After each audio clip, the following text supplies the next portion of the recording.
Assalamualaikum warahmatullahi wabarakatuh. Kembali lagi bersama kami di Ruang Murid. Untuk pertemuan kali ini kami akan membahas mengenai kenakalan remaja. Biasanya kenakalan remaja ini dilakukan oleh para remaja yang sedang mencari jati diri. Oke, jika ingin tahu penjelasan selanjutnya, simak videonya. Check it out. Halo teman-teman semua, kembali lagi bersama saya di Ruang Murid. Nah, seperti yang sudah dijelaskan oleh kakak yang tadi, bahwasanya di video kali ini kita akan membahas tentang kenakalan remaja. Nah, sebelum kita membawa ke pembahasannya, saya mau tanya nih, teman-teman semua ini termasuk remaja apa enggak? Kalian tahu enggak remaja itu apa? Nah, remaja itu adalah masa peralihan dari masa kanak-kanak ke dewasa. Namun, remaja ini mereka tidak dikategorikan kanak-kanak, tidak juga dikategorikan dewasa, karena mereka itu masih belum pantas atau masih belum cukup untuk dikatakan dewasa. Ya, remaja itu ada di tengah-tengah, masih dalam pencarian jati diri. Para ahli ini berpendapat bahwasanya yang dikatakan remaja itu adalah seseorang yang berumur 13 sampai 18 tahun. Nah, itu menurut para ahli. Nah, yang dikatakan remaja ini adalah mereka yang sudah melampaui masa kanak-kanak, namun masih belum bisa dikatakan dewasa, karena dia itu masih dirasa belum cukup untuk mencapai level dewasa. Nah, dalam menuju ke level dewasa ini, si remaja ini melakukan berbagai banyak percobaan untuk menemukan jati diri tersebut. Yang mana dari setiap percobaan itu pasti ada yang namanya kesalahan atau gagal. Nah, kegagalan ini adalah yang dimaksud dengan kenakalan remaja itu sendiri. Nah, bisa diartikan bahwasanya kenakalan remaja ini meliputi semua perilaku yang menyimpang dari norma-norma, seperti pencurian ataupun penggunaan narkotika, penggunaan obat-obat terlarang dan juga lain-lain seperti itu. Oke, kita lanjut. Nah, baik teman-teman. Jadi kenakalan remaja itu juga ada sebabnya. Nah, diantaranya ini ada dibagi menjadi beberapa faktor. yakni ada faktor internal dan juga ada faktor eksternal. Yang pertama, faktor internal. Faktor internal juga di sini ada beberapa poin lagi. Diantaranya yang pertama, ini ada krisis identitas, perubahan biologis dan sosiologis dari diri remaja memungkinkan terjadinya dua bentuk integrasi. Yang pertama, itu adalah terbentuknya perasaan konsistensi terhadap kehidupan. Nah, yang kedua, ini adalah tercapainya identitas peran. Nah, kenakalan remaja ini biasanya terjadi karena di proses kedua, di integrasi yang kedua, ini gagal. Begitu. Maka terus yang kedua, poin yang kedua adalah kontrol diri yang lemah. Remaja yang tidak bisa mempelajari dan membedakan tingkah laku mana yang bisa diterima dan mana perilaku yang tidak bisa diterima di masyarakat, ini akan terseret pada perilaku nakal. Nah, jadi yang dikatakan nakal menurut masyarakat itu adalah mereka yang tidak bisa membedakan mana yang baik dan juga mana yang benar, seperti itu. Ya, begitulah masyarakat. Nah, begitupun juga bagi mereka yang telah mengetahui dua perbedaan dari dua tingkah laku tersebut. Tuh, itu dari faktor internal. Nah, lalu dari faktor eksternal ini yang ada beberapa poin juga. Yang pertama adalah kurangnya perhatian dari orang tua.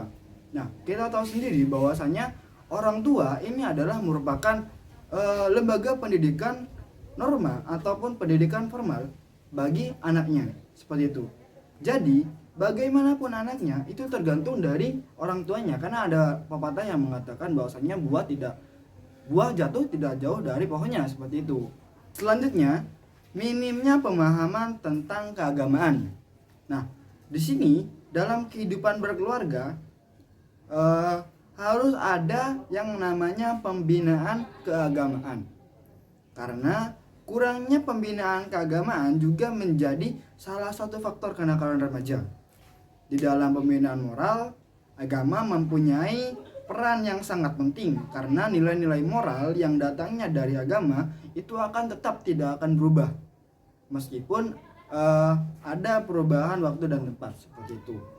Pengaruh dari lingkungan sekitar seperti pengaruh budaya barat, pergaulan dengan teman-teman sebaya yang sering mempengaruhi dan mencoba dan akhirnya malah menjerumus ke dalamnya seperti itu. Yang selanjutnya adalah tempat pendidikan. Nah, dalam hal ini yang dimaksud dengan tempat pendidikan lebih spesifik ke sekolah. Nah, bagi kalian para siswa harap diingat ya, bahwasanya kenakalan remaja ini sering terjadi ketika berada di sekolah, apalagi ketika jam pelajaran kosong. Nah, itu biasanya digunakan sama siswa-siswa yang nakal itu. Ya bolos, ya tidak mau kita pelajaran gitu, ya pulang, macam-macam pokoknya. Nah, kalian jangan sampai seperti itu ya, sahabat-sahabat. Nah, kalau tadi kita sudah membahas tentang sebabnya, maka kita akan membahas tentang dampaknya atau akibat. Nah, akibat dari kenakalan remaja tersebut ini dibagi lagi menjadi beberapa poin. Di antaranya yang pertama, ini berdampak pada diri remaja itu sendiri. Dan hal ini juga sangat merugikan terhadap fisik maupun mentalnya. Walaupun perbuatan itu dapat memberikan suatu kenikmatan, akan tetapi itu hanya memberikan kenikmatan sementara gitu, hanya memberikan kesenangan sementara. Semisal ketika kalian melakukan salah satu kenakalan remaja, atau semisal kita ambil contoh bolos. Semisal kalian bolos, ya kalian hanya akan senang ketika waktu bolos itu. Besoknya ketika ada pelajaran lagi, kalian sudah tidak senang lagi karena sudah ketemu dengan pelajaran itu lagi. Seperti itu. Nah, selanjutnya adalah dampak bagi keluarganya si remaja tersebut. Nah, anak ini merupakan penerus keluarga yang nantinya dapat menjadi tulang punggung keluarga. Apabila orang tuanya si anak ini tidak lagi mampu untuk bekerja. Nah, apabila si remaja selaku anak dari keluarga tersebut berkelakuan menyimpang dari agama atau kita katakan nakal seperti itu,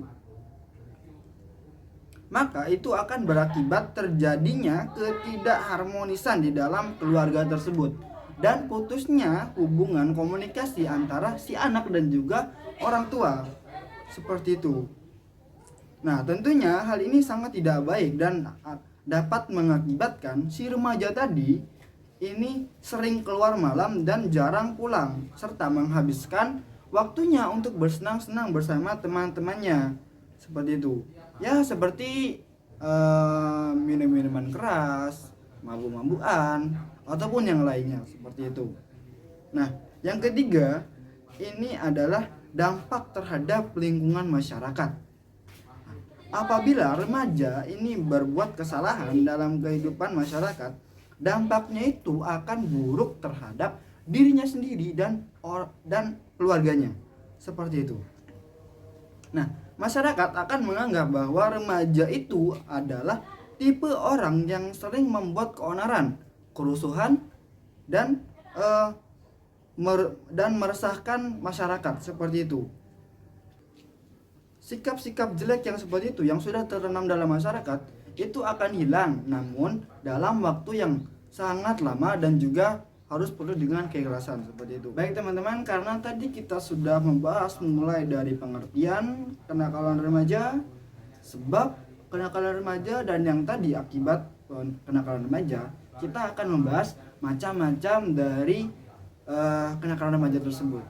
Kira-kira apa saja sih yang dapat dikategorikan kenakalan remaja? Jangan-jangan kalian juga sudah pernah melakukannya ya. Oke, kita lanjut ke pembahasan. Cekidot. Nah, jenis-jenis kenakalan remaja. Nah, di sini kami bagi menjadi 3 jenis di sini agar lebih mudah dipahami ya. 3 jenis kenakalan remaja. Ini kenakalan remaja yang pertama ini adalah kenakalan remaja di sekolah. Nah, hati-hati ini bagi para siswa, jangan-jangan kalian juga termasuk. Nah, yang termasuk di kenakalan remaja di sekolah adalah sebagai berikut. Yang pertama, tidak masuk jam sekolah tanpa keterangan siapa yang sudah melakukan. Yang kedua, meninggalkan sekolah pada saat jam pelajaran, siapa yang sering melakukan. Yang ketiga, membawa senjata tajam ketika sekolah. Semoga ini tidak ada yang melakukannya ya. Saya lanjut. Nah, yang selanjutnya ini adalah kenakalan remaja di luar sekolah atau di masyarakat. Ya, yang seperti contohnya, yang pertama ini ikutan balap liar.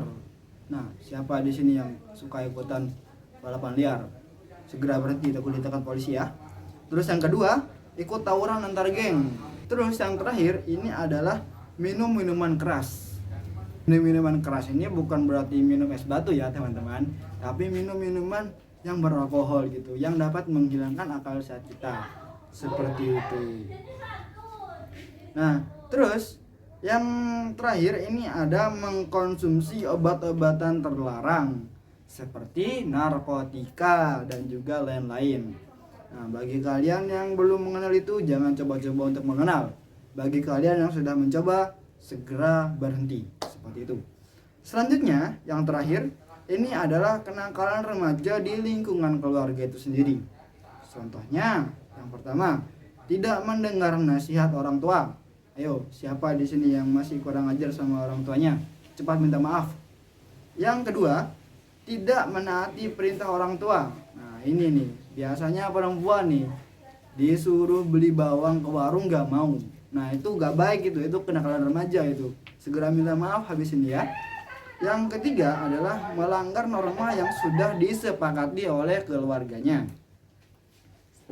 Nah, oke, cukup sekian dari saya. Kita lanjut ke kakak yang tadi ya. Cekidot. Nah, itu saja pembahasan mengenai materi kenakalan remaja dari kami. Bagaimana? Pak, mudah dipahami? Baik, itu saja dari kami. Tunggu video kami selanjutnya. Kami akhiri. Wassalamualaikum warahmatullahi wabarakatuh.